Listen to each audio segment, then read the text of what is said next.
Hello, and welcome to a Health Podyssey. I'm your host, Alan Weil.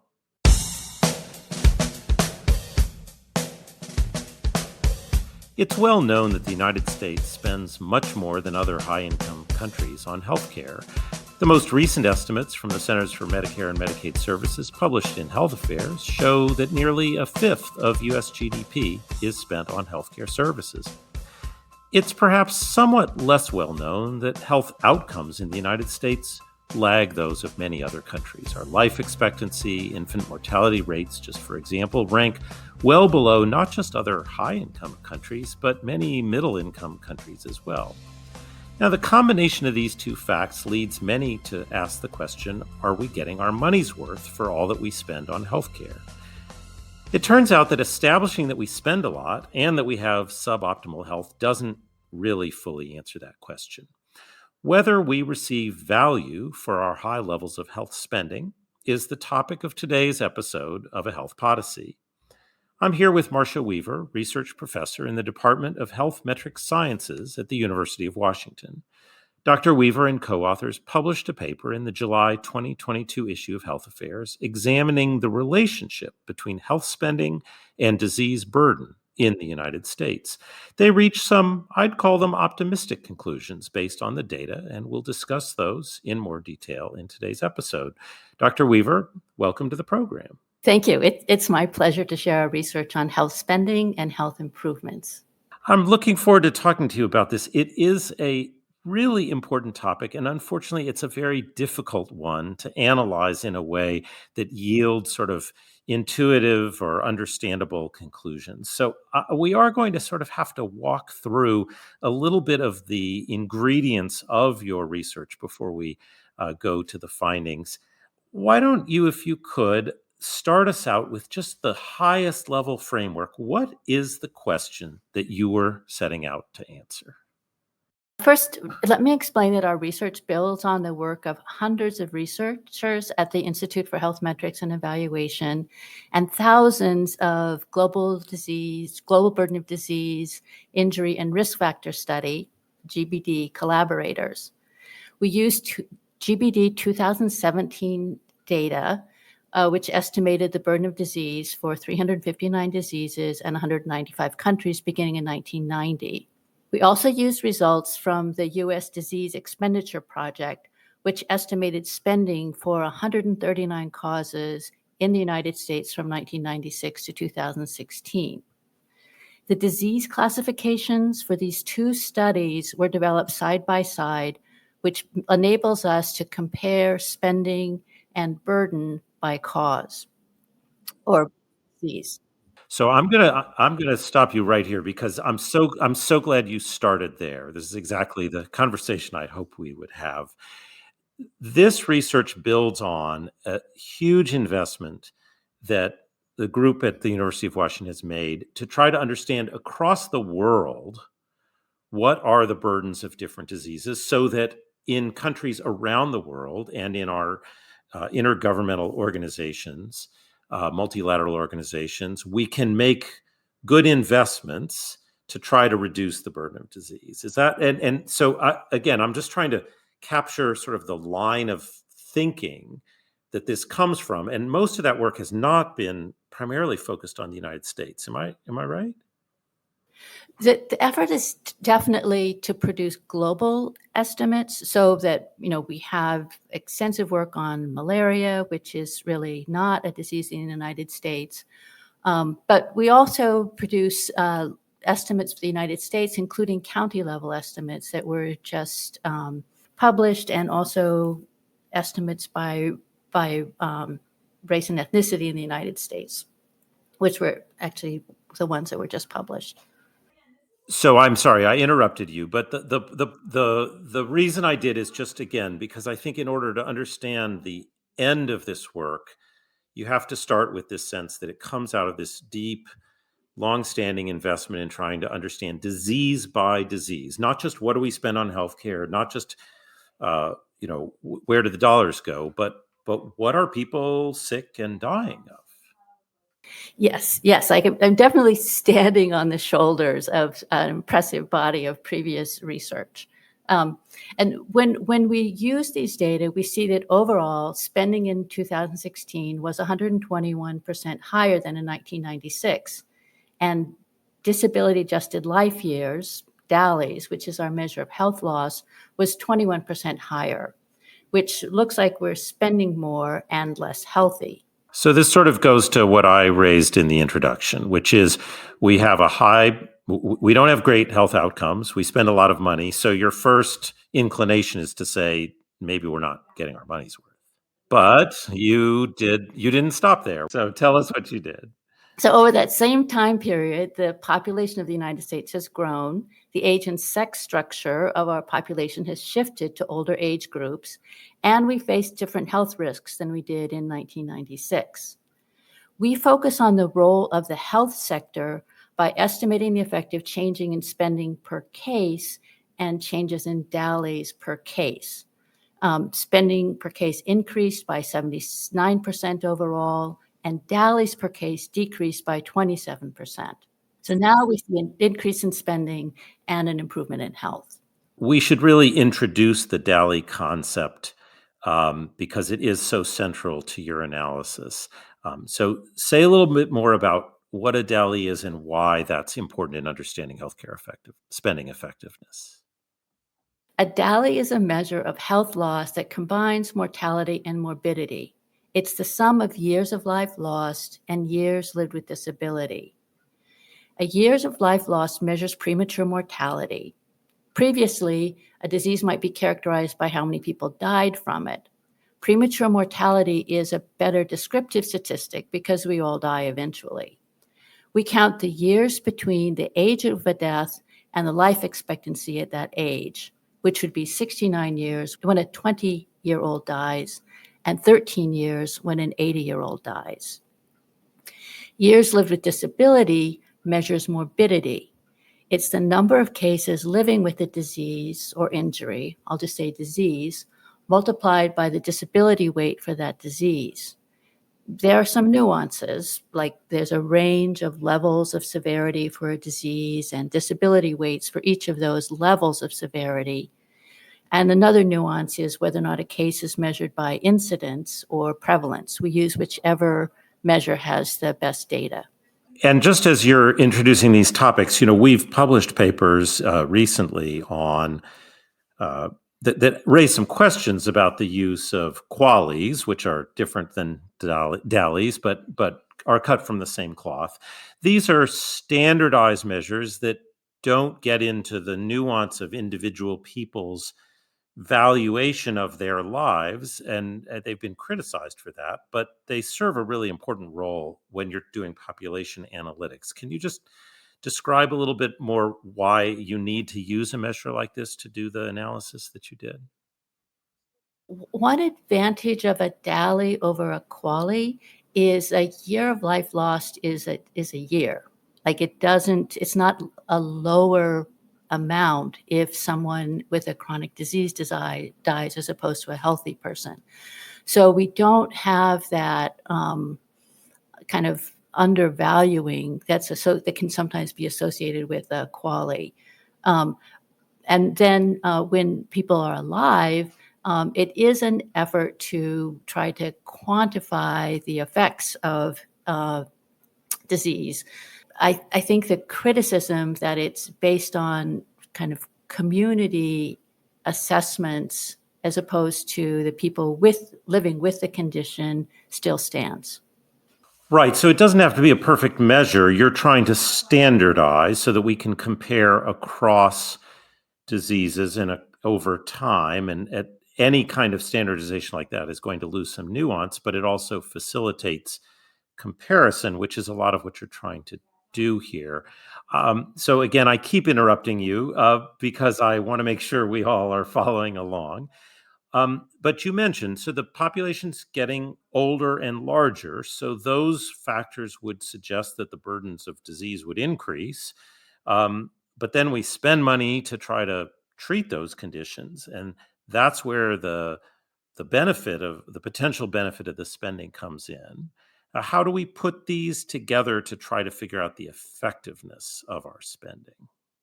Okay, and I think I like the way you posed this question, because it gets at the issue that basically once someone has a disease, then we start counting both the spending for that disease and the health benefits of that spending.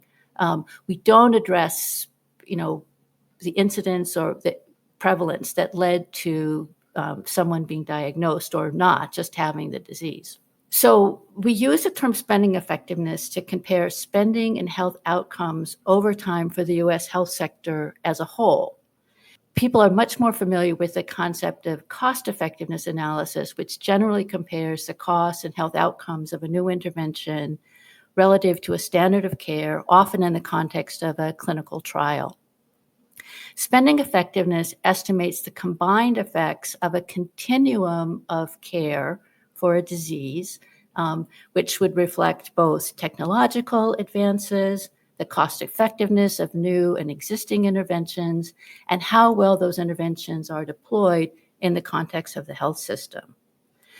So, for example, for breast cancer, spending effectiveness combines advances in treatments with dissemination of those advances and access to screening and early detection.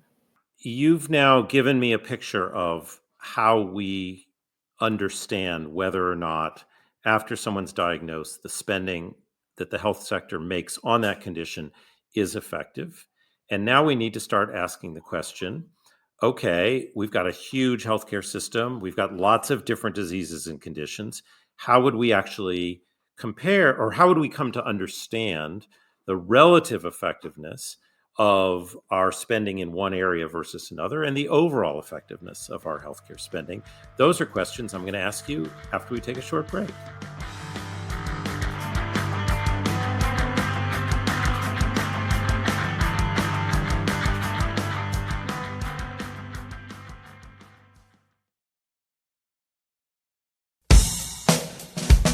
And we're back. I'm speaking with Dr. Marcia Weaver about effectiveness of healthcare spending in the United States. Before the break, we went into a lot of detail about how we even think about these questions, what kind of data you can use, what kind of measurements are available, all really important foundational questions to understand this concept. But now I want to get into the results because, as I said at the outset, I'd say overall you paint a pretty optimistic picture about the value of our spending. So I think in order to make sense of that, it is helpful, as you did right before the break, to actually look at a couple of examples of conditions because the health system's so big, the conditions people have are so varied. But if you think about a condition, we can sort of think, well, how has incidence changed, and how has treatment changed, and how much are we spending on it? And I think if we have a couple of those examples in front of us, we can probably make more sense of this. So I wonder if you could, as we're now back, just spend a moment giving our listeners a couple of examples so that this has a little bit more meaning. For the health sector overall, we spent $114,000 per DALY averted, and we saw a wide range of effects across diseases. Let's start with a success story. There was a 27% decrease in spending per case for breast cancer, a 12% increase in DALYs averted per case. So the US actually spent less per case for breast cancer in 2016, and the health of people with breast cancer improved relative to 1996. Other success stories would be ischemic heart disease, or sometimes called coronary artery or heart disease, that can lead to a heart attack, a myocardial infarction. Their spending per case increased by 17%, and DALYs averted per case increased by 32%. That comes to $7,000 per DALY averted. And just to be clear, you want a low number of cost per DALY averted. What you're basically, that's sort of your measure of effectiveness, is that we only had to spend this much to save a year's worth of life, and that's the less we have to spend to save a year's worth of life, the better. Is that the right way to think about it? Exactly. It's like unit cost pricing at the grocery store, where lower is better. Never thought of it that way, but I like that. I like that image. At the other end of the range, we estimated a 260% increase in spending per case for anxiety disorders and a 0.1% increase in DALYs averted. The spending effectiveness ratio was more than $13 million per DALY averted.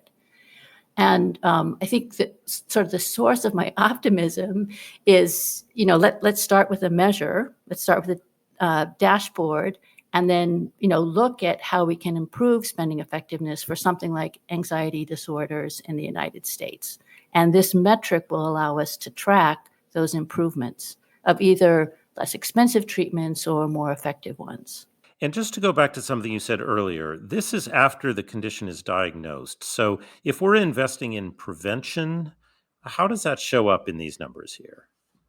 Let's see. So it's either diagnosed or exists. Like, these are population-based estimates. So someone could have an anxiety we would estimate sort of the prevalence of anxiety disorders, regardless of whether or not that some person had sought treatment. So if we made a major investment in this country in primary prevention and truly reduce the incidence of a disease, how would that play out in our estimates of the effectiveness of spending on the disease? Would that be in the equation at all, or are those people just sort of not part of the picture?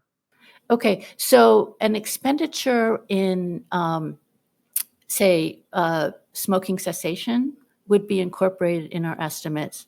An expenditure in screening for cancer would also be incorporated in our estimates. Something like a expenditure on vaccines are not included in our estimates, often because that's delivered in the context of an well care visit, which is a separate category. But to the extent that that vaccine reduce the severity of illness, which we see kind of most recently with COVID, where it doesn't eliminate infection in many cases, but reduces the severity, that would be captured in our estimates. Of course, our data are from 2016, so we don't have any of those COVID effects. And in the paper, you use some thresholds they can be a little confusing out of context, but I'm hoping in this conversation we can put them in context. This notion, and this comes up a lot also in the comparative effectiveness, this notion of, is there sort of a socially accepted threshold of spending that we consider to be worth it to avert a DALY? And where you set that number has a big effect on whether or not you think your spending overall is worth it. So can you say a little bit about how, as a society, if we're trying to judge the values, obviously if it's $1,000 for a year, no one's going to disagree. And if it's 20 million for a year, people might ask questions. But what does the literature tell us about how we tend to value DALYs? One of the direct implications of this research is the construction of an outcome-adjusted healthcare index. We're familiar with price indexes, such as, the price of gasoline. There's a standard unit of a price per gallon, and we've all seen that price per gallon increase by a couple dollars over the last year. So the challenge with healthcare is that we measure prices per hospital stay or kind of unit of service rather than prices per unit of outcome. So if we're looking at the price of a hospital stay, well, of course, the price has increased in the last 21 years, but hospital stays have also become more procedure intensive, so that the prices and the units are both changing, and we don't really it's hard to have a common denominator. An exciting thing about this research is that the DALY gives us a common denominator across years as well as across diseases. So we were able to estimate an outcome-adjusted healthcare price index where we assign a dollar value to the increases in DALYs averted over time. We did rely on the literature for what value to assign to a DALY. For example, if we use $100,000 per DALY averted, we would conclude that the overall price of healthcare increased about 4% more than the economy overall. If we didn't account for the value of health improvements, we'd say that prices increased by 76%. So that's a big difference in how we view changes in prices in the health sector. That $100,000 comes from sort of a consensus among cost effectiveness researchers. And, the consensus is that it could be $50,000, $100,000, $150,000, or $200,000, but probably not $13 million. I would like to think that this research suggests that having a single number for all causes could be revisited. I like to use the analogy of sort of construction costs in the Seattle area. Costs about $80 per square foot to build a parking garage and $800 per square foot to build a hospital.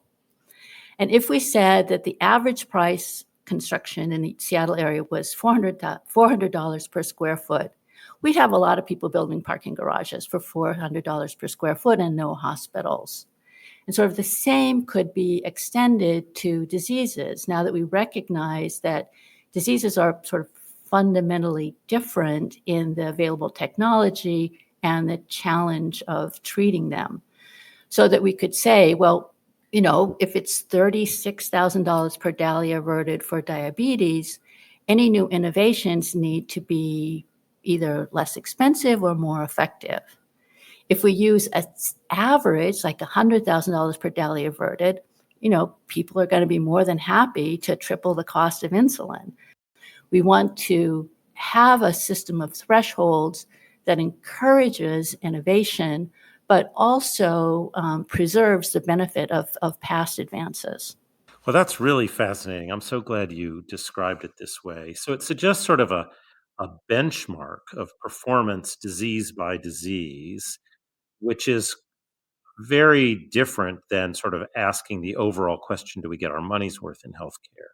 And it suggests, as you said, that as we're thinking about the next opportunity for treatment, the next innovative approach, that we need to evaluate that approach against the existing approaches for that condition, not just against some numeric benchmark, which is, I think, where people get nervous that sort of uh, assigning these values could actually choke off innovation. Here, you're just trying to get improvement against whatever the base happens. Yeah, we basically want people to do better. Well, as we wrap up our conversation here, you've sort of foreshadowed this, but we're a policy journal. These are really important pieces of data, but the question is sort of what to do with them. One answer is what you just indicated, which is that perhaps our reimbursement policies could be tied, or at least make reference to sort of a benchmark of where we are. But maybe I would ask at the end where I started us, which is we do have a large debate in this country about the level of healthcare spending overall, and there are lots of suggestions and proposals for ways to rein that in. I'm not going to necessarily, unless you want to, ask you to weigh in on those policies, but I do wonder what you feel out of your work the implications are for the overall debate about levels of healthcare spending. I would love to see more research on an outcome adjusted healthcare price index. We're now at a position where we have these comprehensive data where we can start to see some real progress in creating an outcome adjusted price index, not for the health sector overall, as well as for individual causes or diseases. Well, that would be a very different place than we are right now. So I'm excited to see how we take these data and move in a direction. Your comment about sort of the market basket and having some standardized measures, which are completely absent in most of healthcare. Anything that moves us in the direction of being able to understand and compare would be progress. Dr. Weaver, thank you so much for the paper, for the work that went into it, for helping me and our listeners understand the complex question you are trying to answer, and for helping us understand the importance of this work. Thank you so much for being my guest on Health Podyssey. Oh, it's a pleasure to be here. Thank you. Thanks for listening. If you enjoyed today's episode, I hope you'll tell a friend about a Health Podyssey. Health Podyssey is produced by Health Affairs, the leading journal for health policy research. The team behind the show includes Patty Sweet, Jeff Byers, Julia Vivolo, Sarah Kolk, and Sue Ducat. Like the show? Subscribe to a Health Podyssey on Apple Podcast, Spotify, Stitcher, Google, or wherever you listen to your favorite podcasts. Thanks for listening, and have a great morning, day, or evening.